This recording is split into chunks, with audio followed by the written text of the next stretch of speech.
LEGO YouTubers and 2 blog members. Builder13 here again. And I'm doing a little vlog on I guess this would be a reflection on myself and the family's experiences at 2 blog. I made a previous video, and it's on my channel, but I think the only way you can get to it is if you go through my Google Plus account to see it. It was really harsh. I did a vlog on my experiences before going to the convention, and I was harsh in the video, and I don't know if I should remove it altogether or not, and I'll explain a little why. In the video, I really explained that the online, the Brickslopes main page of how you ordered tickets and how you could find tickets, and descriptions of vendors and stuff like that was really vague. And I made the video, and then not within an hour, everything was opened up to my eyes. I posted on the Brickslopes Facebook page on how to find a schedule of the events. And I'd already purchased tickets for both the Friday and for Saturday, what I thought was the event. Come to find out, it was wrong, but I was right, and I was wrong. After I bought the tickets, and the Facebook, somebody that was in charge of the event answered my question on Facebook, and the page was really weird. How you clicked on and purchased the tickets was placed right in the center of the page, but the page, you could scroll by moving the page left or right, so the page would not center itself on either a Google or on a mobile app or a standard web page. You had to move the screen to find a certain little section that wasn't highlighted in the very top right corner that said AFOL membership or AFOL's submission or something like that. Of course, I know what an AFOL is. I guess the general public, you wouldn't know what an AFOL was, and you wouldn't even think to click on that. And I didn't, until it was brought up to me on Facebook to click onto that. Once you clicked onto it, you had to make a private,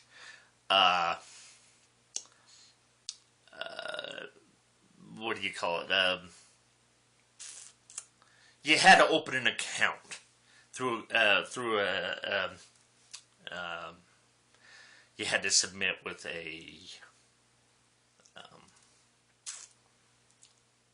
I used a Gmail account, so an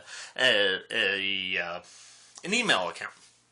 Okay, so I did, and of course, as soon as you open it, it recognizes it. All you had to do is give your account, your email, and password, and it opens up. And of course, then it opens up and shows me that the event wasn't just Thursday, or just wasn't Friday and Saturday from 3 till 8 on Friday and from 10 till 8 on Saturday. No, it was actually open on Thursday, where they had breakfasts and dinners and socials and private, or not private necessarily, but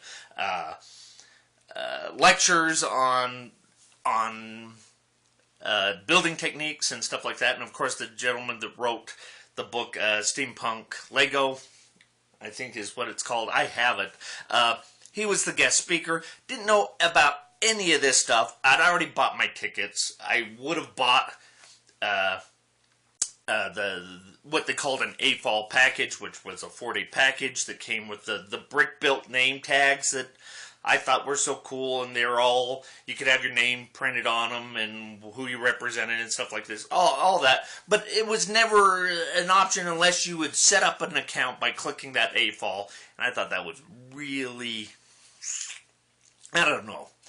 I'll err on the side of caution and just say this is their second year, so they really didn't know how to set up the website, because if that would have been an option in the general selection, rather than have to go find it, I would have bought that automatically, and I probably would have checked my son out of school, being that he's only got 2 weeks left of school. Check him out. He's not doing anything. Let's go, hang out and watch, building techniques and talk to people, all the other AFOLs.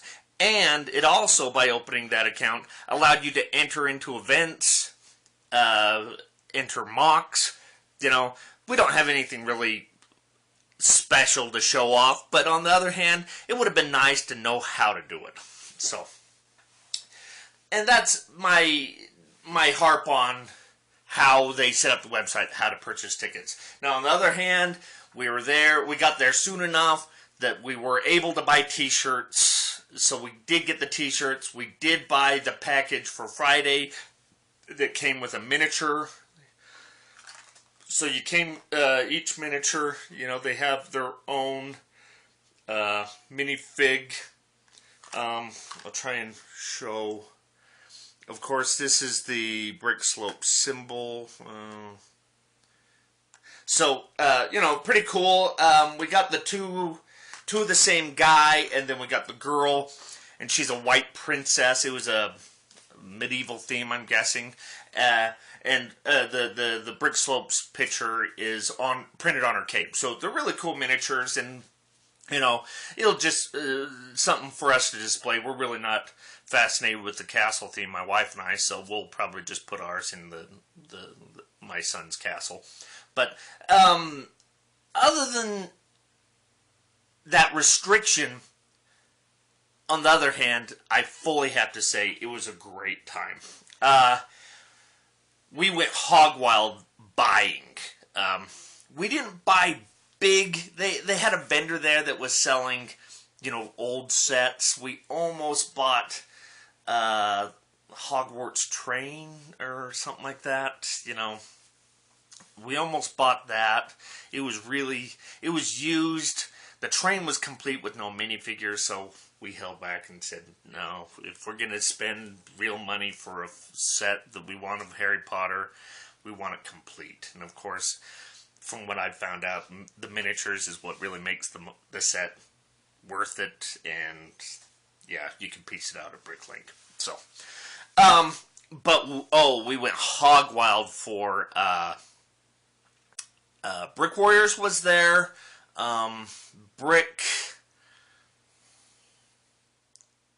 Not Bricklink. Hold on one second.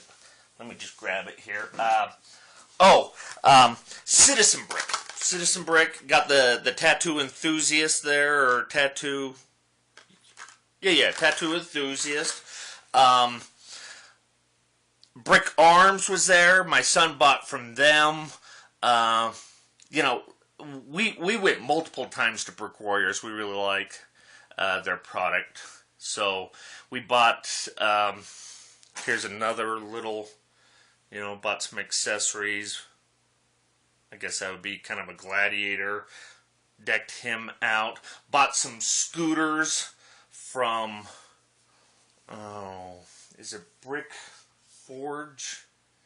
I think it is Brick Forge that makes the scooters. So I got, I got the Herbie scooter, and I got one that's olive drab that looks like a, army Vespa for my scooter gang that live in the trailer park for the city. All kinds of weapons, anvils, you name it. Really pricey. Oh, got some pigs, all kinds of animals for the city. Thoroughly enjoyed ourselves. The wife and I and my son just really went hog wild. She was buying Lego jewelry. I don't know. The wife must have spent 60, 70 bucks on Lego jewelry. Loved it. The vendors we were hoping would be there were. Of course, it seems like most of the third-party vendors are all East Coast, so what they bring, it's a limited selection, but we were happy to have them, and most of the big third-party Lego manufacturers, or Lego-compatible manufacturers, were there. And, of course, we bought from them like hog wild. If I can find all their cards, I'll list them in the comments below, or the description below. Yeah, so, I don't mean to say that their website was really convoluted and hard. It was not ADA or anything like that. But on the other hand, once we got there, accepted what we had done, and now that we know how it works, we will probably get the AFOL, and we probably did save money because we didn't know how the schedule would work, and, of course, if they keep it in the same location, it's great for us because it's about 10 minutes away from our home, so perfect. Perfect to get there. So we would probably be there, Thursday to Sunday. We didn't have any mocks, so it's not like you're babysitting a mock or anything, so we probably bought the right tickets. I would have liked to have purchased the bonus, the name badge, so I can add on to it, stuff like that. But website wasn't good, but the convention itself, it's only in its second year. Utah has a capability of destroying other conventions in this world, because as you can see, from previous conventions, Utah went from very small 600-700 attendance conventions to, when we finally get a good promoter in, we can make the third largest Comic-Con. That Utah went from 300 people to 80,000 in 1 year. So, a better promotion for Brickslopes, I think, would just explode this. We have the potential because, of course, we do have at least one Lego store, and we're a very small populated, town out in the West, I can only think of a few other Lego stores in the Western United States, so we're doing pretty good. We're doing pretty good to have at least one Lego store, so the capability of having a Lego convention is here in Utah. Of course, our population of children is huge compared to other states, so yeah, our potential is here to have. We could really expand this. So they were asking for volunteers, and I think they probably could have used them. Probably next year, if they do ask, I will. I'm not a member of. I think it's ULUG, which is the Utah Lego. And there's another one for Lego Train. There's another lug for them too. And that's who primarily runs Brickslopes. So, if I can if I get in contact with them I will, and see if they need volunteers. Because I can volunteer. I've done convention work over and over again. So, that's our thoughts. We had a really great time. Walked through, I posted the pictures of some of the good mocks. Of course, they had a free-for-all, $750,000 bricks just dumped out into an area on a piece of carpeting.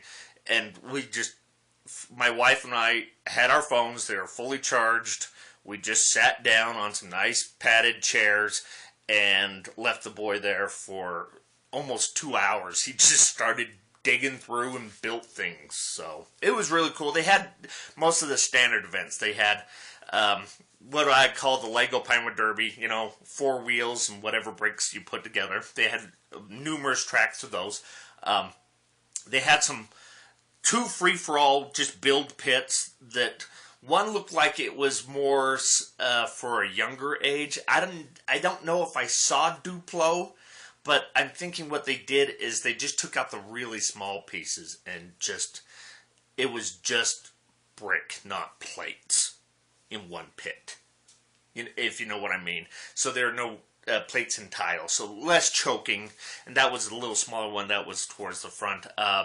They did have one food vendor that comes with the vending place. Other than that, they had a licorice little vendor. But other than that, it was all just Lego or third-party Lego. So Lego resellers and third-party Lego, and then MOCs. And great mosaics, as you can see, the pictures I posted, really loved those. The wife and I and our son truly enjoyed the convention. So if they fix the website, and just bump up their advertising, it's just going to go bigger and better. So that's my thoughts on Brickslope. We're excited to go next year, and thanks for watching.